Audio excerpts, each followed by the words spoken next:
There is no race. Mm-hmm. It's human beings, it's people.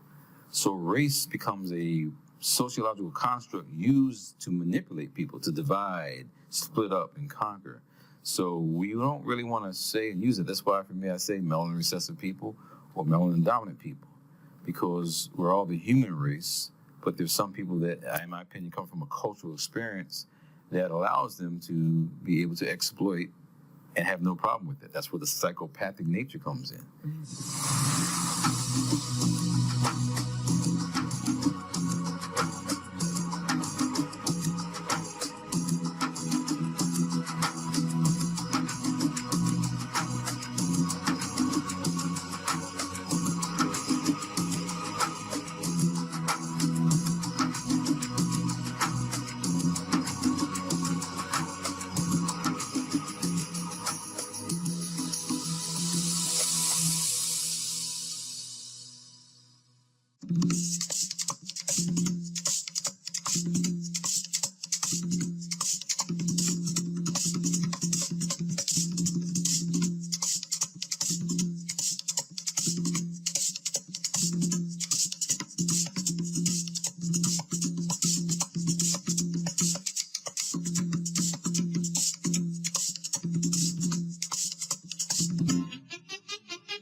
Welcome everyone again, and here we are again with Timo. Thank you so much, Timo, for joining us tonight You're welcome. and for your visit.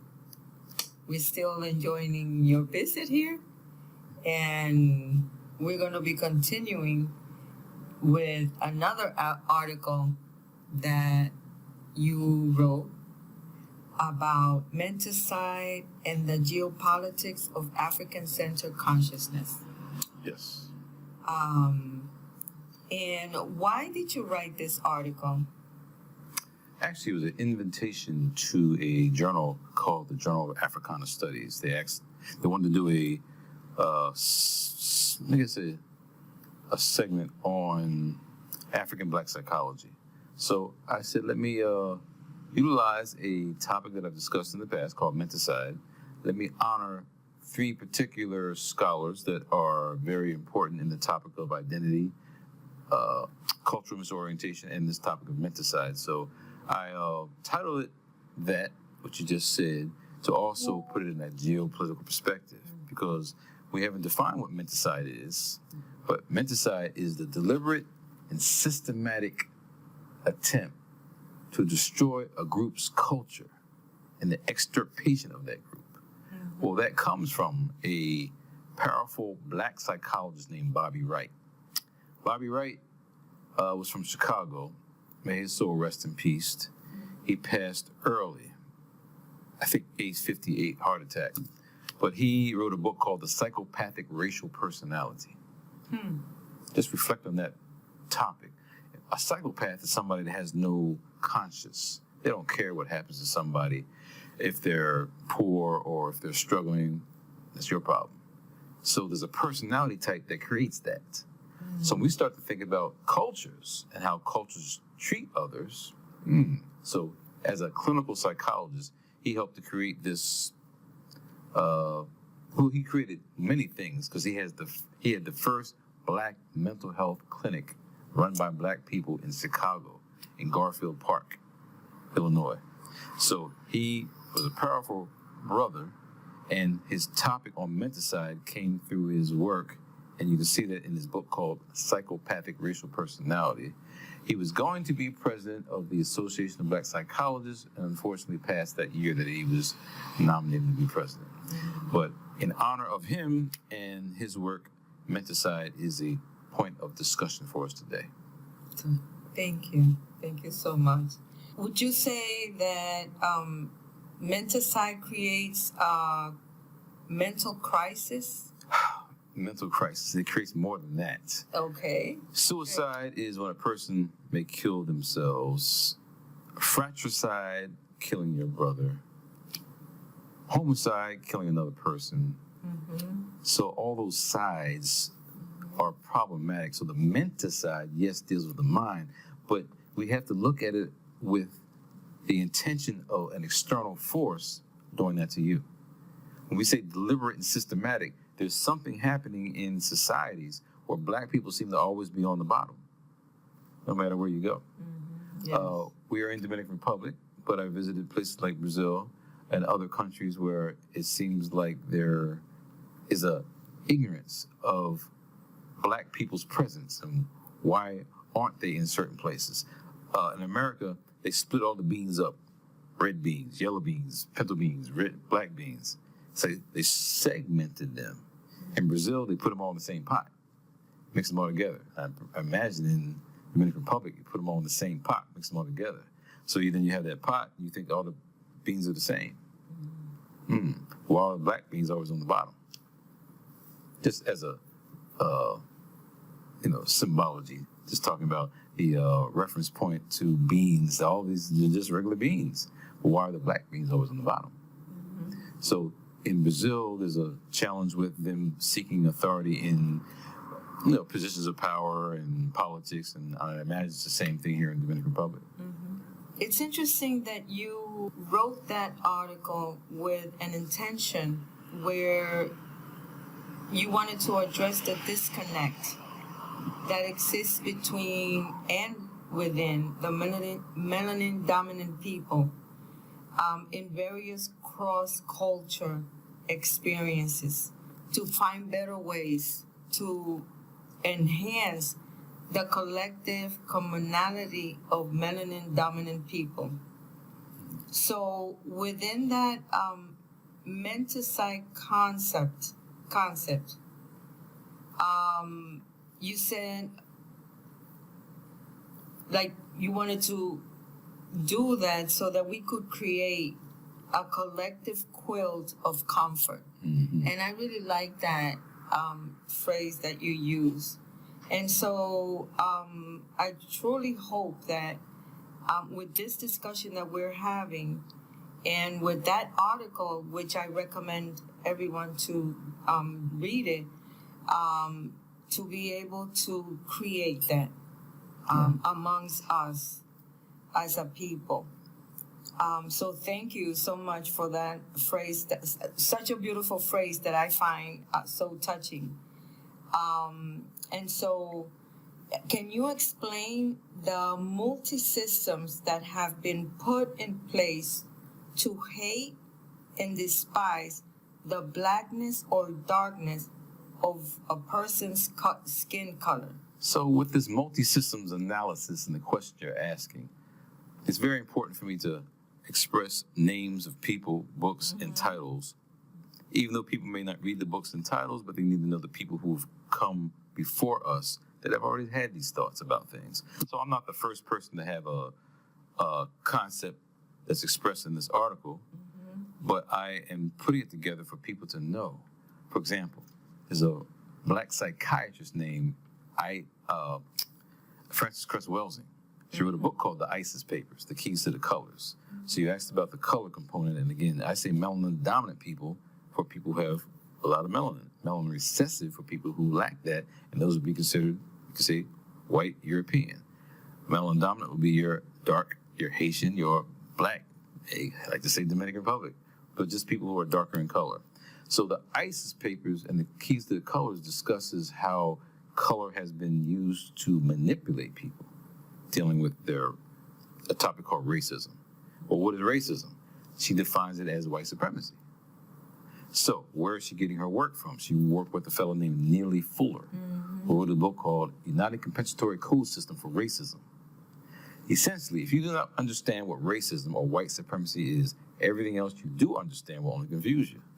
So you have to break that part down to start understanding why is it in the supermarkets or in these stores, in the department stores, there are lighter skinned people working, but the black people are behind doing the sweeping up.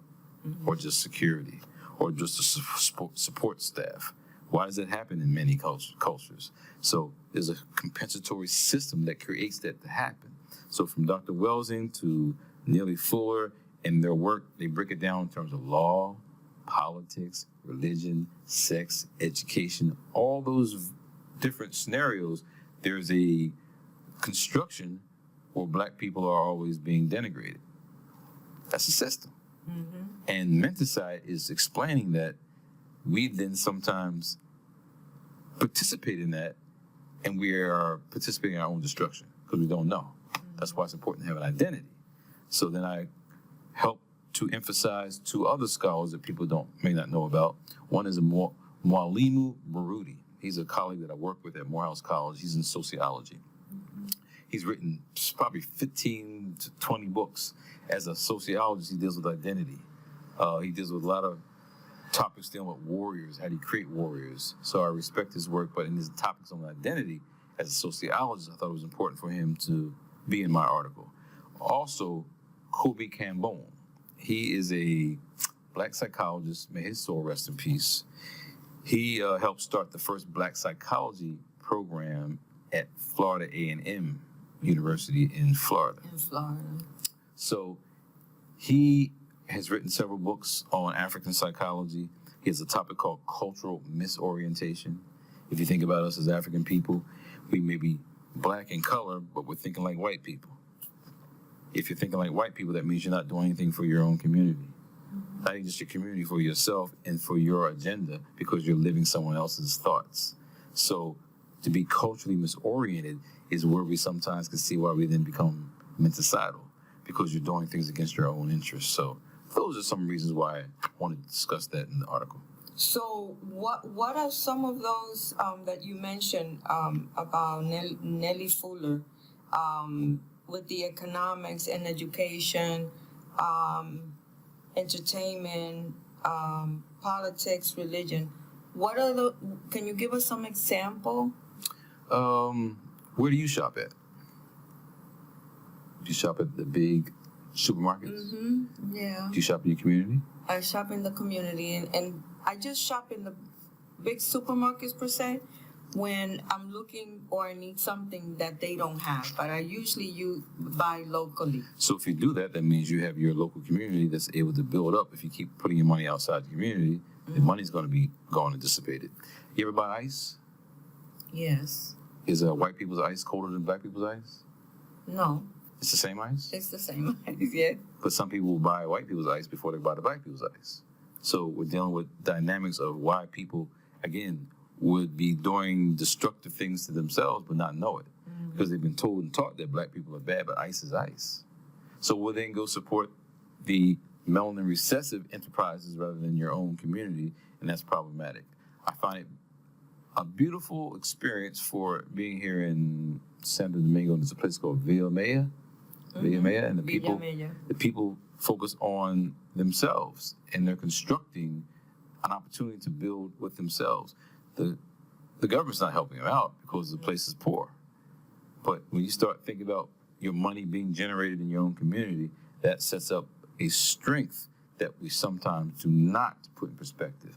Law, we can't really count on the law because the law is constructed for the rich to contain, to have, and for the little people to be ostracized and to not get. So we can't count on law. Politics becomes problematic. You shared with me that in this country, there was at one point a black president that was selected, but the structure of the white supremacist system did not allow that person to be executed to be or go into the opportunity to be the president. Not saying he was executed, but he could not deliver what the people chose. So how does that happen? Because of a system to say, oh, no, we're not going to have any black people rise to that point of control. And so in America, there was a guy named Obama who led the presidency, and where he came from, it was out of nowhere, but he was a black man. Got to question that because he was a black man, but he had a white mama, and his dad was from Kenya. So he wasn't really an African-American or an African from America, so it becomes problematic. But his wife was black. His family's black. White people were not scared, not fearful. They hated that. And so now we have the pendulum swinging, And we have now the far right, and you have it to a president that says he loves the blacks, but he's doing everything against the blacks, whatever blacks is. He likes the migrants, but he's doing what he can to get rid of the migrants. So you voted against your own interests sometimes because you don't understand how the system works. So those are some things that Neely Fuller would discuss. Okay, thank you. Because and the reason why I ask you the question is because of that same reason. When I read about that, I understood that why should I support, in especially financially, the person that is trying to oppress me. So when I realized that, I said, well, if I live in a community, and why should my money, just about my money, and also with education as well. We're sending our kids to school, and where are we sending them to school? John Henry Clark, a powerful black historian, African historian, he said that, we're the only people on the planet that send our kids to our former oppressors to teach them. Yes. I'm sure he's not the only person to evaluate that, but he's also explaining that powerful people do not teach powerless people how to take their power away from them. Yes. So he's been a powerful Jegna for us as a people, but we have to start understanding those words and not saying they're just words that have been stated. No, understand the power of why it is that we don't have access to things because we're allowing others to manipulate us to not have our own power. Historically, albinos were discriminated in places like Tanzania. So why was the race developed in a way that it continues to oppress us as a people? What was the race developed, you say? Yes. Is it race, R-E-C-E? Yes. That's a social construct. That's why it's problematic. There is no race. It's human beings, it's people. So race becomes a sociological construct used to manipulate people, to divide, split up, and conquer. So we don't really want to say and use it. That's why for me I say melanin recessive people or melanin-dominant people, because we're all the human race, but there's some people that, in my opinion, come from a cultural experience that allows them to be able to exploit and have no problem with it. That's where the psychopathic nature comes in. So to be able to share, to be able to be communal, to offer, that's a cultural experience. That's most likely African. So when we have differences in ways people look at things, from a Eurocentric point of view, it's more individual.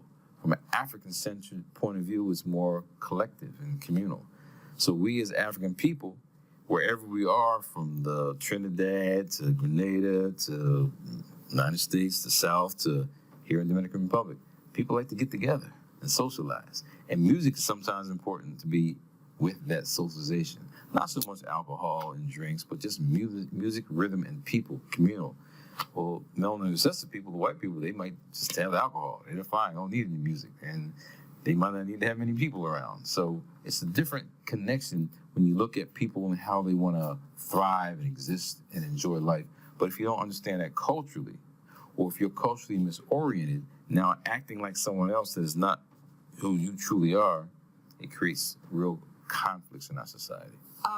The term Mentacide was to help formulate a black social theory.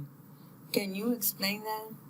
Yeah, so Bobby Wright. So not from myself, but Bobby Wright being at the forefront of being a black psychologist, and I really commend people who start their own.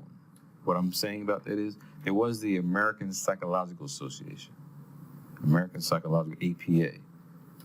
Black people who were involved in that back in the 60s said, you're not addressing our issues. This is not going to work. Walked out and created their own organization in 1968 called the Association of Black Psychologists. But even though that was created, where's the black social theory? Well, there's much documentation. There's this journal of black psychology. There are many scholars, from those studying social, clinical, experimental, personality, scholars all over the place. We have thick textbooks called Black Psychology. So people have been studying, but really, where is the black social theory. So Dr. Bobby Wright was just saying that we need to have access to developing our own theories that pertain to, from education to social life to access to resources. If you don't understand how we need to focus on ourselves, we're really living to be Black Anglo-Saxons. Yes. So, would you say that probably, I don't know if I'm saying this correctly, but would you say that integration has caused some kind of detriment to our community?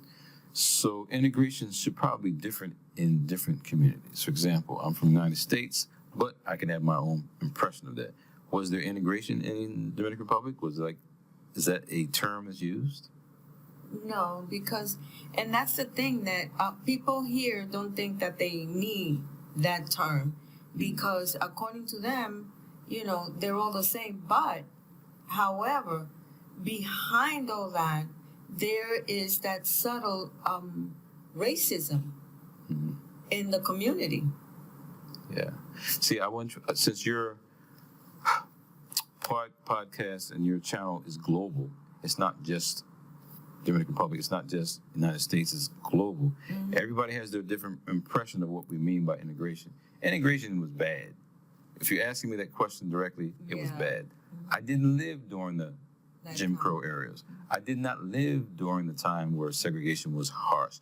So I can't say what I would have done at that point to say, oh, we're pushing integration. The point is, it's not integration versus segregation. It should be liberation versus control. Oh, okay. So that's why I'm asking you, in environments like the Dominican Republic or Brazil, where there's a mixture of people of different colors, black, white, brown, wherever, in that mixture, again, black seems to always be on the bottom. So integration means in a society where you have a split, black, white, like America, okay, let's integrate to make things equal. But there's never been an issue of integration. It was assimilation. Black people assimilated to the system. White people weren't coming to your communities and mixing with you. That's integration. Mm-hmm. White people weren't coming to your black schools. That's integration. No, it was assimilation. So we should have scrapped all that and focused on the issue of liberation versus control. So that's why people with, the movement in the United States was the Brown versus Board of Education, which caused the change in 1954 to allow, the mixture of so-called races or people. But that mixture decimated the black schools, decimated the black businesses, decimated the black communities, because now you're trying to go be white and share your time, money, and your mental state with people that don't look like you. So while you're running to be with them, they're running further away from you. So what do you have in communities? Suburbs. Why? Because they're running from you black people in the cities. What do we have now in 2025? They're trying to come back from the suburbs into the cities. Why? Because there's too much traffic or the commute is too bad. So now you have something called gentrification. It happens in every place where you have white people who run away because they were fleeing immigration. They didn't want to mix with you. So that's why I'm saying it's bad, because it didn't really happen. In a place like Brazil, where they have had something called affirmative action, following what happened in the United States. What is affirmative action? Okay, we need to have some official policies, make sure there's some equality where it's not like always white people or white men being at the top echelon in businesses. Because evidently there must be some discrimination going on. They can't be the only people in the world that know anything, and they're not. But affirmative action is to make some equality, so black women can be in there, black men, Asian people, women. And then the greatest benefit to affirmative action in the United States was who? White women. Mm-hmm. Yeah. So it wasn't necessarily a focus on black people when you speak of affirmative action. The point I'm making is, with Brazil, that didn't last probably a year. They said, we don't want affirmative action in Brazil. We don't need it. As you just said, the Dominican Republic, people say, we don't need affirmative action. There's no problem here. Mm-hmm. You all have equal access. Okay, well, why all the black communities look the way they do? Mm-hmm. So, yeah, integration, in my opinion, was not good. And that, I think that I see the example for when the black community in the United States were thriving in their own community on their own. They had their own businesses, they had their own schools, they had their own everything. They did really good. And the reason why all of them were destroyed wherever they were was because of that, because of the white man. Once he saw that they were excelling and doing so well, not in all the aspects, they say, oh no, we can't let them be. So that's why, again, that part there where, I see it as, I don't see it as a negative, as a positive thing, because like you said, okay, we're there with them, but they don't want to be with us, so they want to run away. That's why if we focus on liberation versus control, we haven't have anything to do with them. Yes. Because if you don't want to be controlled, you want to be liberated, it's not about integration and segregation. It's about having some freedom and peace. And every time we try to get that, we're being attacked. Why? Because of their fears. When we say their, that is the oppressor's fear of the little people rising up to have their own. So in every scenario, when you speak of different countries, there is a upper echelon that will create systems to ensure that people can't rise.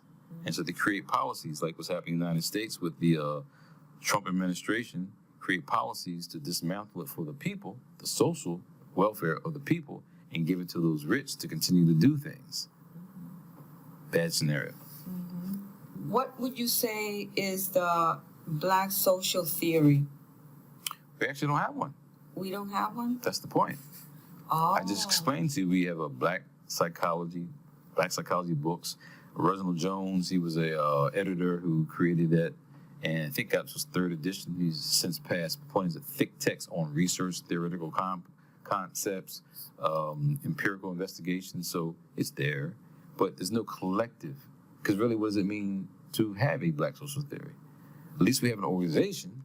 That organization can now discuss, divulge information, and share, but it's not like we can just go push a button, oh, there's the black social theory, because everybody's blackness in different cultural settings is different. It's different. Yeah. The point is we still need to move towards that, because with identity, a black person in Jamaica, a black person in the Dominican Republic, a black person in, hey, let's say Portugal, how can they identify with something that collectively puts them all together? That's what we mean by a black social theory. And since we don't have that yet, it's something we should work towards.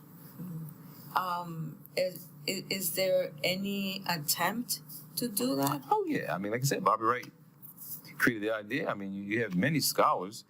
Amos Wilson wrote a book called The Falsification of African Consciousness. Wrote a book called it's called Black on Black Violence. But the subtitle is The Psychodynamics of Black Self-Annihilation in Service of White Domination.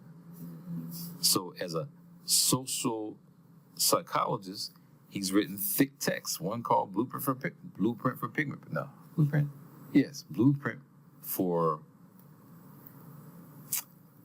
You're confusing it with a conference. Yeah, a conference called Blueprint for Pigment Power. His book is called Blueprint for Black Power. Black Power, yes.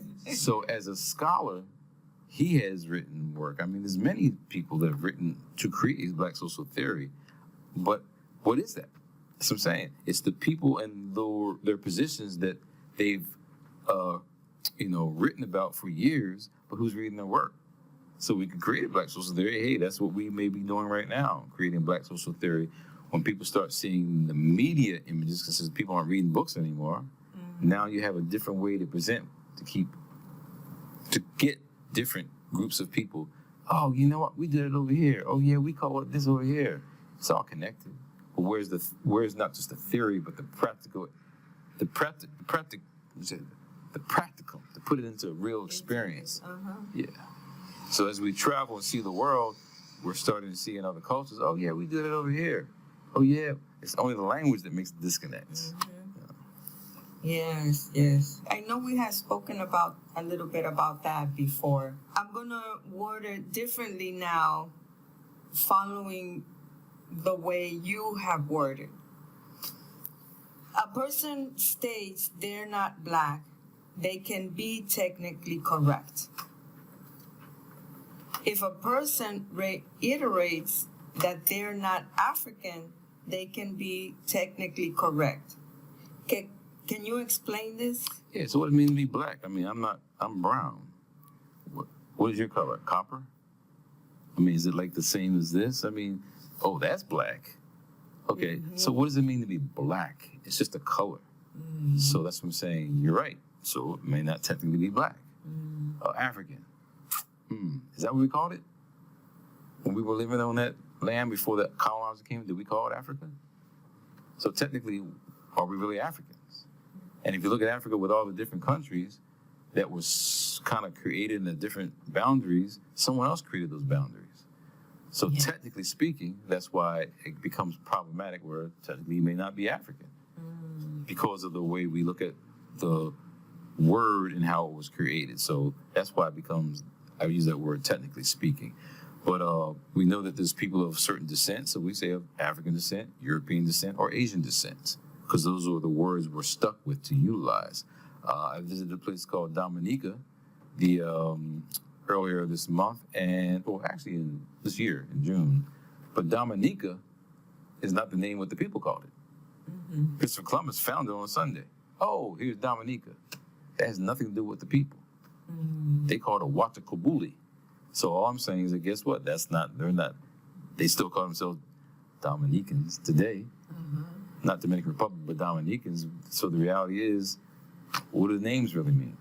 But if we start focusing on descent and knowing where we came from, those names don't mean anything. If we all know we have an origin where we came from, we start to appreciate the culture and history. Oh, wow, the Mayan civilization. Oh, that really started because the Olmec. Where the Olmec came from Africa. Oh, Olmec got what they got from the native people in Kemet. So those names didn't have names, not African. So that becomes, I think, in my opinion, a critical component of how we define ourselves, not by what the white people say we should be calling ourselves. So why is identity a key for commonality? Identity. If you identify with your oppressor, you become a problem. There's a person on the Supreme Court Justice in the United States named Clarence Thomas. He identifies with the oppressor. He's married to a melanin recessive woman. So as a black man, he's not doing anything to support the cause of black people in the law. He replaced someone who did. Thurgood Marshall was a black man who came from a historically black college university, Lincoln University. I'm a Lincoln University graduate, so I respect what he has done, and he's a great alum. His position was to fight for black people. If it wasn't for him, there wouldn't have been a Brown versus Board of Education. He along with other lawyers helped to engage the change in society. So when Clarence Thomas was put on to replace him, he died a bitter man because this person replacing him does not have an agenda for black people. For black people, yes. So if you don't identify with your culture and your history, you can become used as a pawn against your own people. Problematic. W.E.B. Du Bois words, you are an American, a Negro, two souls, two thoughts, two unreconciled things, two worrying ideals. What did he mean by that? It was a struggle with who we as a people should and can be. If you're in a system and you're part of that system, you should be accepted by that system. White people never accepted black people in the United States. There was a point in the history where there was something called the Emancipation Proclamation. It happened in 1863, and it happened under a president named Abraham Lincoln. He didn't want to free the slaves. He said, if I could save the Union without freeing the slaves, I would. Which means he wasn't interested in the livelihood and the continuation of them being free people. He was trying to save the Union, so stop that civil war. Where now in 2025, there's going to be another civil war because it's gotten that bad between people and race relations. So the question you're asking me about identity, no, not identity, you moved on to two worrying ideals. Yeah. So it's like your two souls two thoughts, two unreconciled Yes. strings. It's like, So where I was going with that is that you may think you're an American, but the system's not interested in you. That's why I say I go back to the 1863 Emancipation Proclamation. They signed you to be free, reluctantly. So if they signed you to be free, they can sign you to be back a slave again. So this reluctance of the government and the oppressive regime puts the oppressed people in jeopardy. So you now think that you're a part of the system, but you keep seeing things where you keep running against a wall. You keep having a limit where you can go. That's life. Why is it you're doing that? Because you have another identity, your blackness. So he saw that as a problem, and it's continued, because that was like, he said that back in 1903, the problem of this century, that century would be the color line. What do we have now? I think it's the culture line.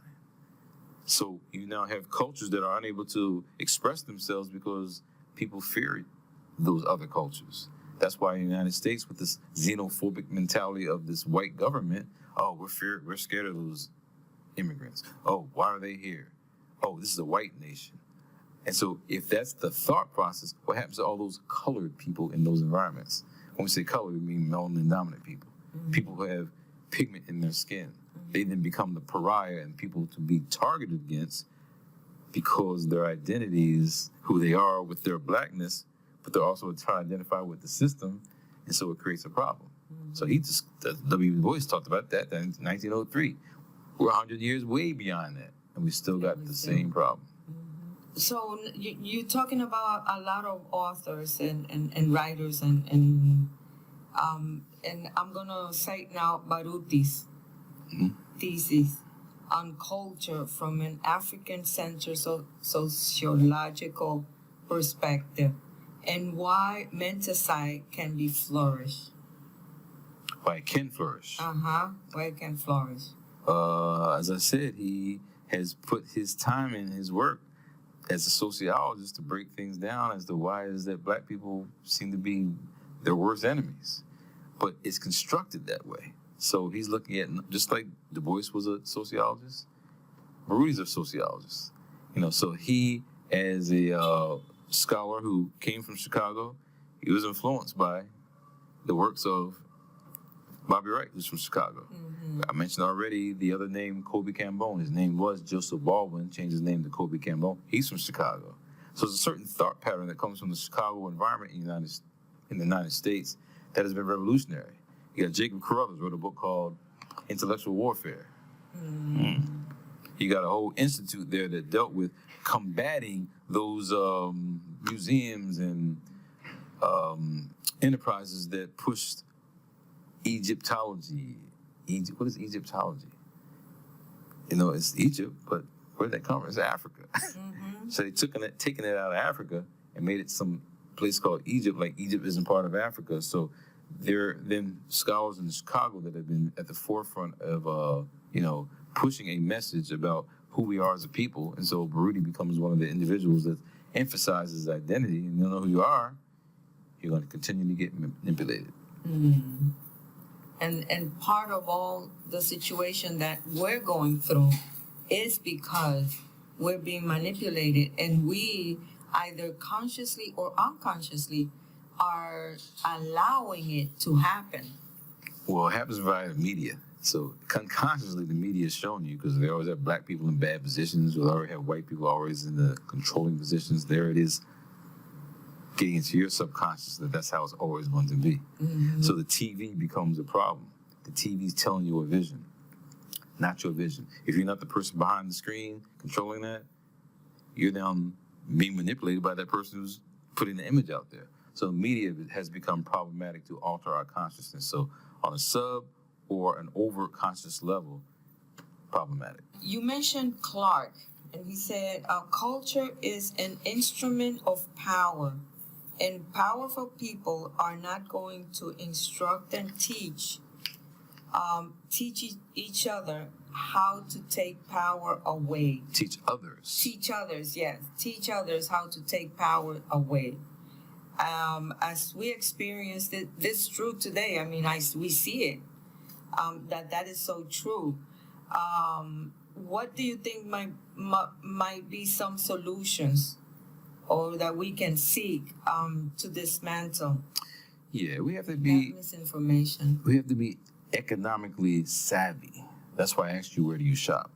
Because if we continually shop out of our community, then the money's not going into your community. It's very problematic in the United States because you have foreigners, like you say, of a black community, but you have an Asian or a foreigner in your community running the shops. I was in Belize, and most of those supermarkets in the little town I was in, called Placencia, were run by Chinese people in a black country, a black nation, even though it was like mixed between the native peoples of the land, indigenous, the Garifuna Africans, and these Spaniards that were there because they were the conquistadors that came in. But Chinese, they are running the supermarkets. So we have to be economically savvy to control resources. And so with Africa right now, hey, they're getting a lot of development from Chinese. We can't say all foreigners are bad, but if they're coming with the wrong intentions and not allowing you to grow and develop, it creates a problem. So when you start to identify with yourself, you're not going to allow that to happen. That's why when we talk about the Francophone countries, they're saying we had enough. We stand up on our identity and we're focused on our position, and this is where we are, where, okay, got to create our own oil reserves. We have to create our own mining abilities, create our own. And that's what Europeans or those who've been exploiting you for so long don't want that happening. And you know what? That's one of the things that I've seen here in the some other countries that I've also traveled. For example, where I'm living now, that community has like 4 or 5 shops, and they're all run by Chinese. So you know the example. Yes, yeah.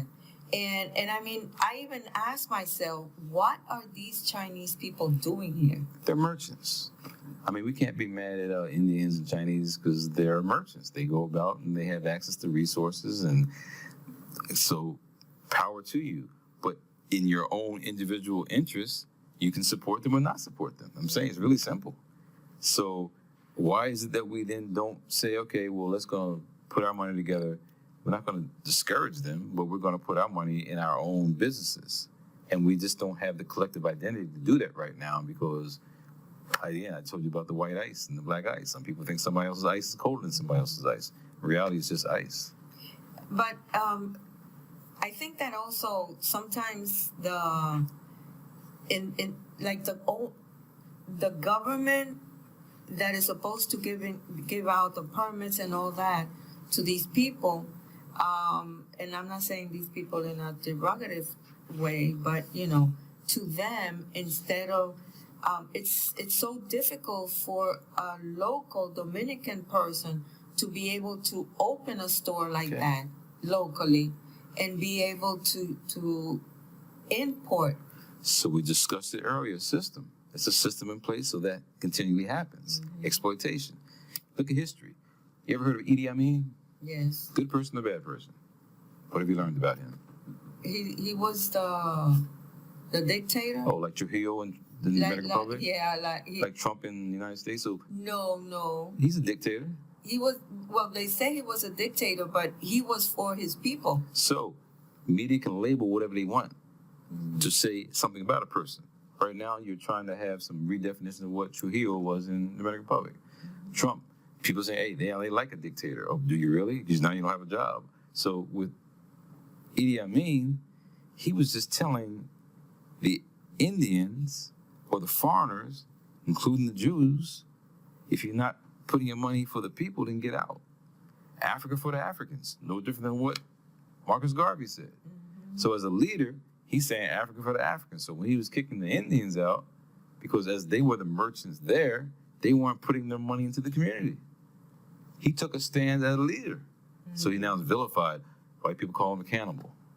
Oh, he's a horrendous person. They even made a movie called The Last King of Scotland and portrayed it really with the negativity of all the things that happened where there were some massacres.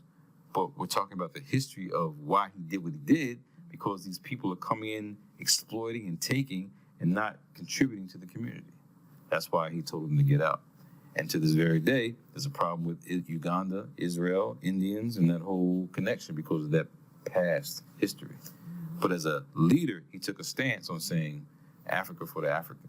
And it's one of the things that is important for our audience to be able to recognize what you just said, because today, when we hear in the United States that the Anglo or the melanin recessive people are saying that American is for them, and then everybody else, they're just immigrant, they're just coming in. So you can see the difference when they say it, when the melanin recessive people say that type of rhetoric, nobody says anything. However, when we see one of these countries for Africa, like Africa, for example, like you just mentioned him, if he says it, then he becomes a dictator. And Zimbabwe is no different with Robert Mugabe when he was telling the white people to give back the land that you stole from them Africans. He now becomes the problem because he's telling the white people to give back the land. Not the white people who took the land. South Africa, the same scenario. The same scenario. It's happening right now in South Africa. So all we're saying is that if those people are not supported by collective agencies, then yes, they will be vilified, they will be attacked, they may be assassinated and removed. Patrice Lumumba is the perfect example of someone who didn't even get a chance to get into power, to provide social, nationalize the resources to the people, because the powers that be, CIA, that is a Central Intelligence Agency of the United States, had him killed because of what he intended to do to make connections with Russia and other places that went against the white enterprises from the West. So for Patrice Lumumba, he becomes the perfect example of someone who they did not want this scenario happening where the people then controlled the resources. In Burkina Faso with Ibrahim Traoré, the people are going to control the resources. That's a detriment to the powers that be. In the Congo today, it's problematic because the Congo and Rwanda have made deals with the United States. United Snakes, they make deals with the United Snakes, and you got the people who are still starving, dying, but they gave the United States the uranium because the United States can't get it from other places. They got to make some deals. And this is problematic because they did not make any deals with Lumumba from the Congo.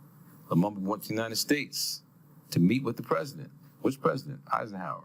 The president went golfing. I'm not meeting with you. Chose not to meet with him. Now we fast forward to this many years, and these African leaders are making deals with the United Snakes. Terrible scenario. So it creates many problems on the continent because the foothold of the United States and European powers have been removed. But if you allow something like that to come in, you're creating a whole host of problems in the future. Yeah, and it's like a never-ending story as far as when we're trying to seek change and try to work towards change, then it's like when those governments do that, it's like you're going back to, oh my goodness. And that's why the subtitle is Geopolitics in my article, because again, this is not just one locale in the United States or Dominican Republic. It's all over the world where you see this is happening because we're not paying attention to the bigger picture. The bigger picture, yes. Can you talk a little bit about Maafa and its relationship to Mentacide? Yeah, Maafa is something we're all experiencing. Maafa is a key Swahili term that pertains to the Great Disaster. Being removed from your family. We don't talk about the slave experience in the schools because we act like it didn't happen. We don't talk about what it means to be raped and burned in your own house and everything taken from you. We act like it didn't happen. So we don't talk about what it means to have your name removed. You don't call yourself what you used to call yourself. When those Africans came over here to the Dominican Republic, they were from the Congo, they were from Senegalese, they were from the Akan, they were from, and they mixed. They weren't African. They were a con. So you think about those names as you mix those people together, and then that whole strength could be, but the Ma'afa destroyed that connection. So people like Marimba Ani wrote a book called Yurugu to discuss this. She also wrote a book called Let the Circle Be Unbroken. So Marimba Ani, as a scholar, has helped to push this topic of the Ma'afa, but it's something that we're still experiencing. Because what we say about fractured psyches and names and no connect, the Republic doesn't pay attention to African connections. You're on one island and you dismiss Haiti like it doesn't even exist, had no reference point to your existence. How could that happen? That's the Ma'afa. Make sure you never understand that Toussaint Louverture, Dessalines, and Duda Bookman, these and women soldiers fought against the French, Spanish, the British, and kicked butt. You'll never remember that because it's not in your books. That's the Ma'afa. So we're continually going through something that's horrendous, and then on the level of, as I said, I went to visit some of your communities that are struggling, and the people are loving life because that's what they do, but they're struggling. Water, sewage, food access, all that is problematic because the government is doing nothing to assist those people. They're on their own. That's the Ma'afa. Okay, so let's go talk a little bit about the youth. What impact does not having a social identity at a young age can have? It's, in my opinion, a tricky scenario because you think about children growing up, they just want to be kids. They don't know anything about racism. They don't know anything about, discrimination. They're just kids that want to play. You've seen this if you've raised children before. So you've seen they're just happy to be until they get to school, where they may be in school with people coming from other households, and now you hear some terms or some derogatory references, and they get a wake-up call. But children should be given a foundation in their home. So those kids that are coming from racist, white supremacist environments, that's the foundation they're being received. That's what they're getting. So if you don't have anything to combat that problem, if your house doesn't have artwork or books or information that pertains to who you are, to be strong, to thrive and exist, you become a pawn in the game. So our children become sacrificed. As we said earlier, we're the only people that send our kids to our former oppressors to teach them. We had our own schools, white people destroyed those schools. We had our own businesses, white people got rid of those businesses. You ever heard of Tulsa, Oklahoma in the United States? Yes. Okay, riots. Why? Wilmington, North Carolina, the same thing happened. Why? So every time we have, it seems to be a retrograde thought process in the melanin recessive person to say, why do they have? And I think there's I don't know, it was Roosevelt, I think it was Roosevelt who stated that you can give the poorest white man, treat him badly, he'll give you all his money as long as he can be above that black person. And that's what happened in the elections in the United States. Sold all those poor white people the story, oh yeah, you guys are gonna be great, we're gonna fix you. And Trump has cut all their social services. No money coming for FEMA to help them out from the hurricanes and the problems. Oh my goodness. And so we're talking about, well, as long as I ain't got no black people above me, that's menticide. So we have a problem with the system that's creating an environment where, people think they're better than others. And so with the kids coming up, they have to have a foundation in their home to be strong and firm, to know who they are. That is called identity. So if they then are in the community where they're dealing with white supremacist kids, or they can deal with that versus putting their head down and walking and being shameful. They don't have to be shameful. They can be proud because they can tell that other person who's trying to denigrate them about their strong history. Because it's not being taught in the school, so the other person wouldn't know. And that's the way you can teach that person, but that's not our responsibility to be teaching the ignorant and the white supremacists. Our responsibility is our communities teaching us so we can be strong and firm to move forward. Not focus on the other element, focus on us as a community. So as long as we're doing that with our children in development, I think it's a much better scenario. And along those lines, that's why the importance of us as adults that are raising the children, even if they're not our own children, they can be our nephews, our nieces, even our neighbors' kids, for us to be also sharing information with them. But we must first learn ourselves. And so we're going to have to do that work because it wasn't taught in school. At least it wasn't taught to me in school. I had to learn everything that I know till today about all these issues. I had to learn it on my own. Right. So people out there need to understand that they're not going to find this in the mainstream. They're not going to find it in in the schools, in the programs that they see either on TV or even with, some activities that are being done in the community. They're not going to find these things. And for example, right now, we can see how some of our people, professors that are very famous here, that are now teaching and writing cartoon books for the children and going to the schools to share the information on those books with the children, and the information that they have in those books is saying that colonization was the best thing that happened to us, and that they came and they civilized us. So we have to understand and have the knowledge to be able to understand and see when they come to us with that information, and they come and teach it to our kids because they go to that school and they go into that system. But if we're not educated on that, if we don't know, then the situation is going to continue. Absolutely. And what I see is that the system promotes, they don't promote this information, they promote that other information. So if you're in favor of continuing supporting the system, that's what's going to go out there. That's what's going to be popular. But when you're teaching these topics and this information, it's not going to, it's not going to be pushed out there.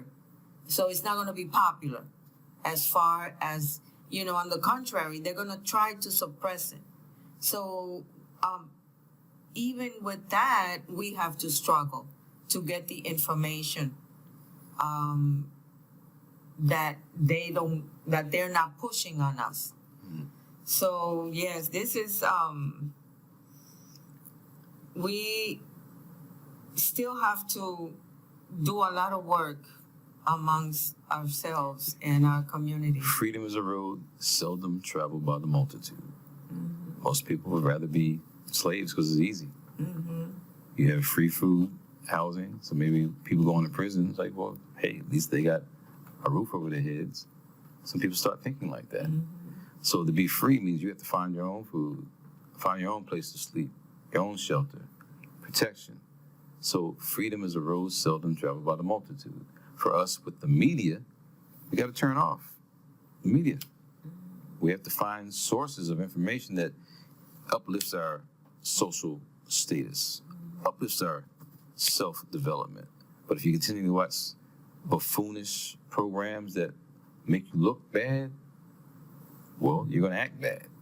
So when we think about the media and portraying people all over the world, they may portray the worst of African Americans in the media, and since the Hollywood movies, theater and the movies is big, they have a great opportunity for pushing messages. That means all over the world, whatever message they're pushing, that's all they see. So if they're pushing drug dealers, drug addicts, sex on the stage, and people were dressing loosely, then they think that that's all black people. That's not the case. They're not showing educators, lawyers, business people. They're showing the worst of the worst because it's a planned system to not have those people respected. But if you turn it off, you'll go to communities and see that people are respected. You'll see what they have in the communities. And right now, you got to turn that TV off, listen to the right radio stations, find the right podcasts, and I think we have a chance.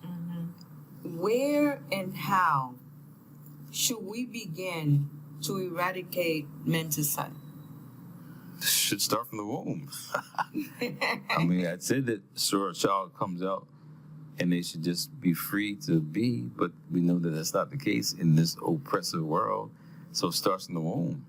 So if you got the wrong thoughts and whatever's developing inside you, it's going to impact the way that child develops. If you have the right environment for development, I mean, Amos Wilson also wrote a book called The Developmental Psychology of the Black Child. So there's a whole host of things that need to start early. A child should be learning from their home, not the school anyway. So if we don't have the books, the information, and the right intelligence in the household, and you just send your kid out the house to go be taught by the society, you're going to create a monster. But you control that in your own household. So we have to encourage people, to want to be bold enough to say, I'm going to sit at that table with my child. I'm going to read with them. I mean, if you're not going to allow your child to be a critical thinker, then they're always going to be manipulated, controlled in society. So it starts at the home, and again, it starts in the womb. You mentioned a hardened emotional callus. Why did you write it in that sense? Relating it to a callus, a hardened callus. I don't care. People dying. I don't care. You walk past people who are homeless. I don't care.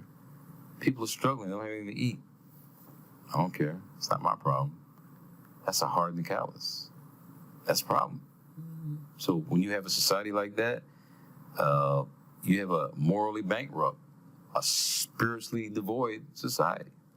So to be hardened and have a callus on your spirit, you might as well be the devil. And the reason why, and you're right, the reason why I ask you that is because I don't know if you remember, but my book, the third series is called El Callo, the Callo, the Callo. Okay. And the reason why I call it that was because I had a program that was so ingrained in me, was so profoundly ingrained in me, and throughout my life was kept on being fed.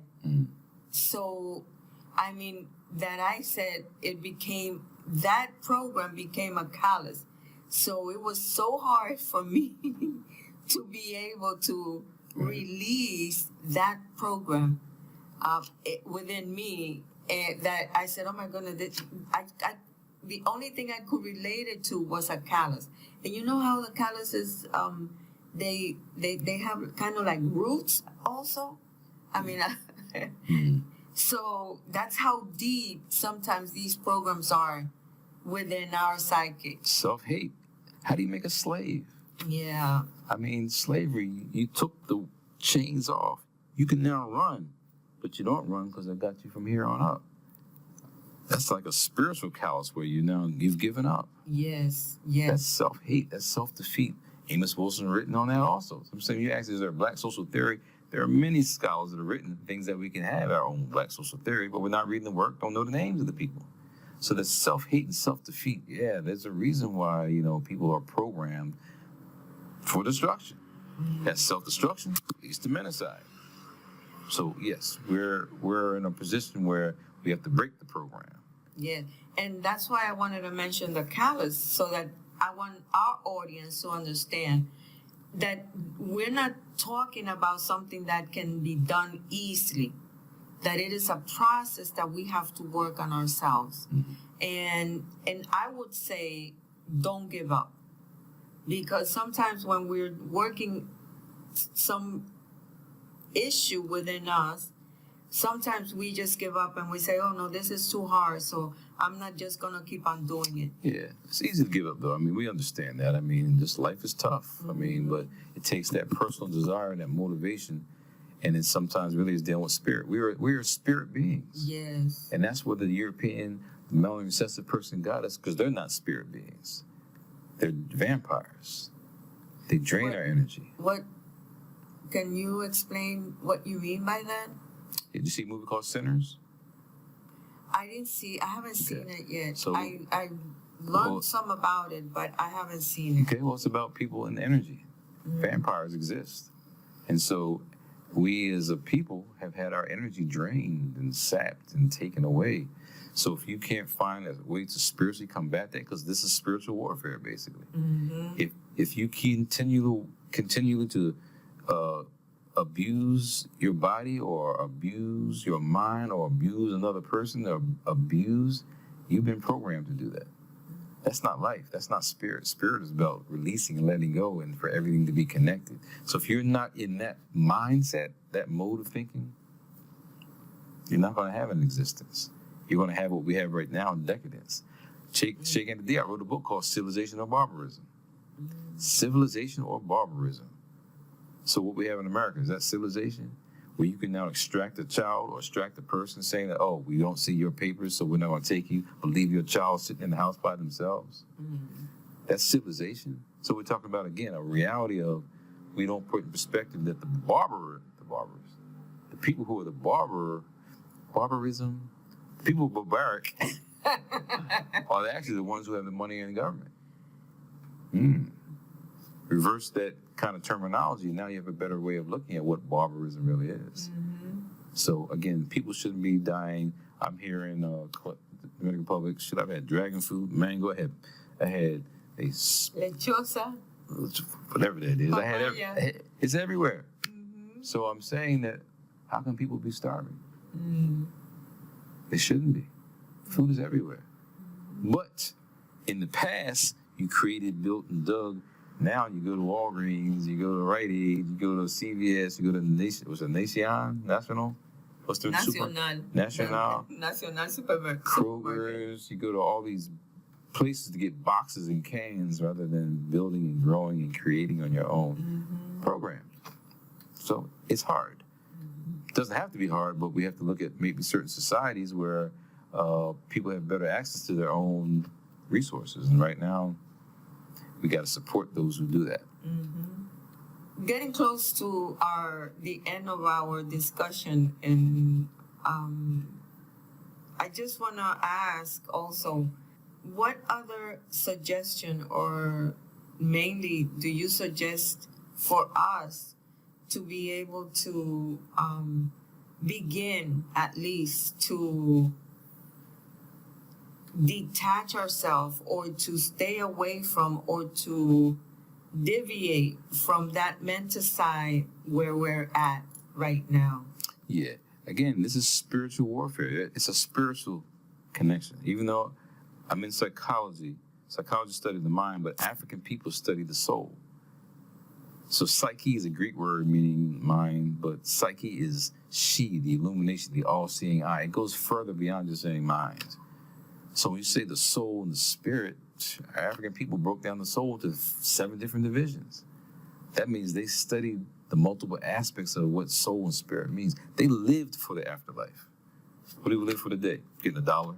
So we want to buy something and be part of the community and the society, corporation. That's not life. So you say, what do? We have to work on that spirit. Work on that spirit, you now have a way to say, I'm connected to something. A higher cause, other people. Can you imagine if you were sitting here interviewing and there's nobody to be interviewing? Who are you talking to? If I'm the person here now, I'm waiting on the interviewer and they never come, what am I going to do? People need people. And so in the system that the European created, it's about them, individual. So the xenophobic mentality comes into play.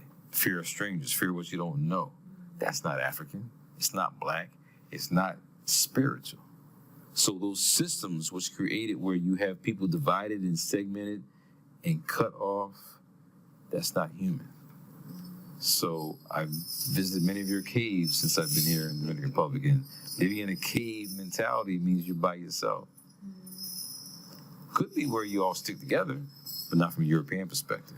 They're probably in that cave and will kill anybody else trying to get in that cave. Brother, hey, come on in. You need some shelter? Come on in. Another European, oh, kill him. Anytime you see about fossil lines from Australopithecus going up to Homo habilis, going up to Homo erectus, going up to Cro-Magnon, they always say, oh, that one killed that one off. That fossil line killed them off. How do you know that? It could have just passed away because of a cataclysmic event. Something big happened, water wiped all those people away. Or they just merged together in their genetic pool. But to say that, oh, they killed them, that's not African. How can you be killing people when you're building pyramids? How can you kill people when you got these gigantic monuments like the Zimbabwe Wall? How can you be killing people when you have Timbuktu and European came in and messed all that up? So again, we're at a spiritual warfare state where we have to go back to understanding that all the people from all places of the world came from somewhere. And for Dominican people in the Dominican Republic to deny the connection to a people on this island that assisted in the revolution, Mentacide. Mentacide, yes. So thank you so much, Timo. You're welcome. I appreciate it very much, and thank you so much for the article that we really recommend for everyone to read. Once again, thank you so much. Until next time.